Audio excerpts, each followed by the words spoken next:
Hey guys, how's it going? Welcome to this video. All right, so I just want to give you guys a fix. Might not be a quick fix, but if you guys have this problem, it's a no crank, no start issue with Hondas, particularly, well, Hondas and Acuras, particularly like 2012, 2013 Honda Acuras. But to be honest, this issue could happen if you guys have any Hondas with this module. So essentially, it's a no crank, no start issue. Had this issue about a week ago where I got into my car and there's no crank, no start, and got the security light on the dash as if it could not read the key. Right off the bat with that light, I was able to essentially troubleshoot that it wasn't, it didn't have anything to do with any other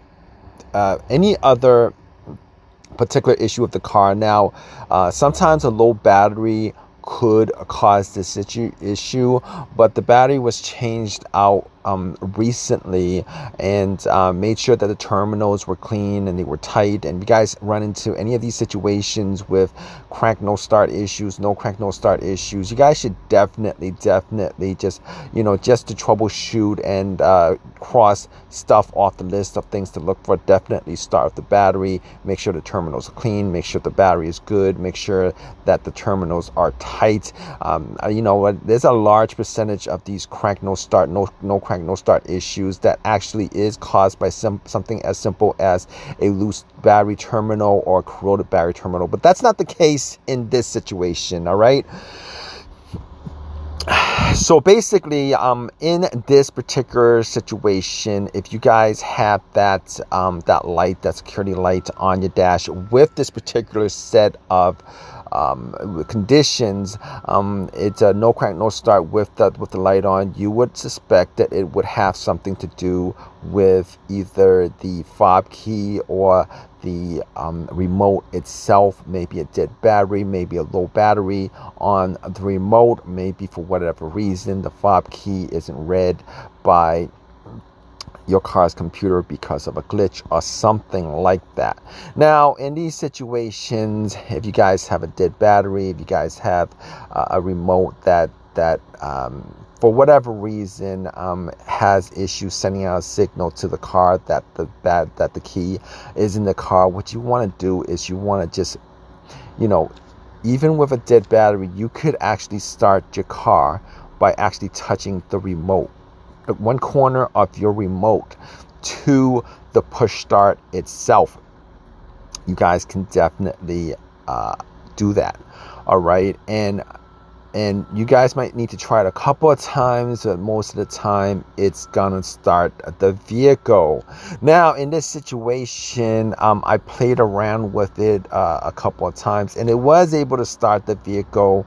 Okay, it was able to start the vehicle. So right off the bat, I was thinking maybe it's possible that it's a dead key fob battery, even though that key fob battery was changed out maybe 6 months ago. Batteries do malfunction or go bad, or maybe it was a bad batch of battery or whatever. So I actually got the vehicle started, went to a Walgreens, bought 2 batteries.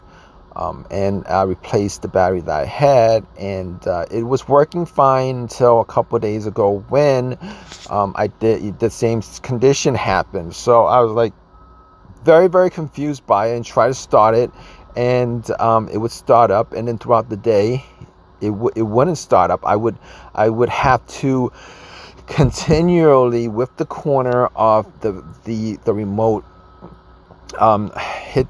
touch the push start button to push it, just to try to get it to start.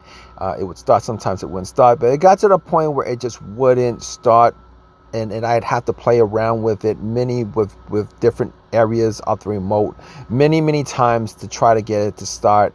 And at that point, I knew that it was probably not the battery itself in the remote that's the problem, because I did go to AutoZone, and they had these little battery testers, remote battery testers. You know, you've seen them in AutoZone and Advanced Zone, any of these places where you could actually test out the power of whatever whatever, you know, the your the charge that's on your battery. Now I knew that wasn't the issue, because I had two of these brand new batteries that I bought from Walgreens.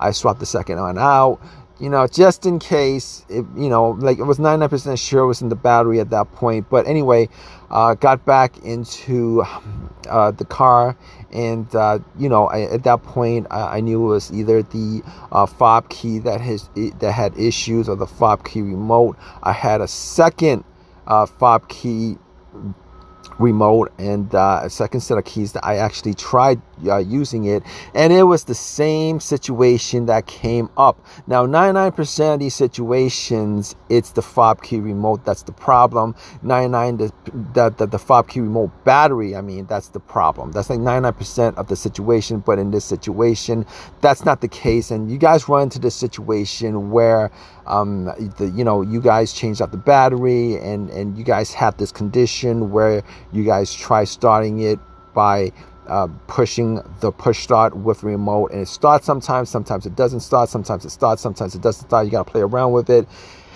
Here's the fix for you guys. All right, I'd say it's a quick fix, probably not a quick fix, I don't know, but there's a module called the key access module. It's fairly easy to get to. It's under the steering wheel. It's very, very easy to get to, but the part itself is like, you know, depending on where you buy from, you might be able to buy a used part from eBay, but I believe it's going for maybe like $150, around that price range, give or take. The only problem is you need to swap that part out. Now there was a recall for this part for 2012, 2013 Acura's and Hondas, but particularly Honda Accords,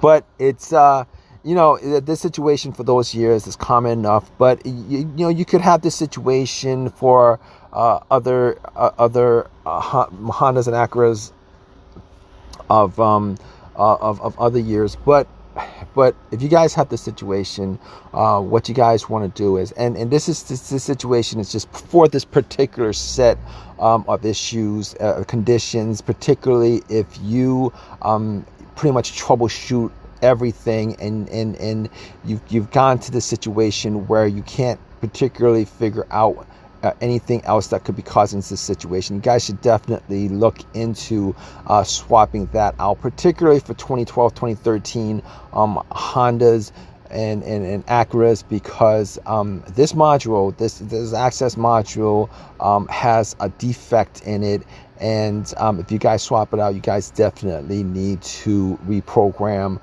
your keys.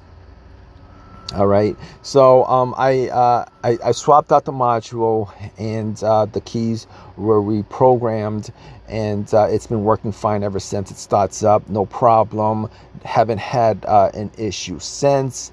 And hopefully, if this is your problem, hopefully this video has helped you guys figure out that this is your problem, and it helps fix whatever no start issue that you have with your vehicle.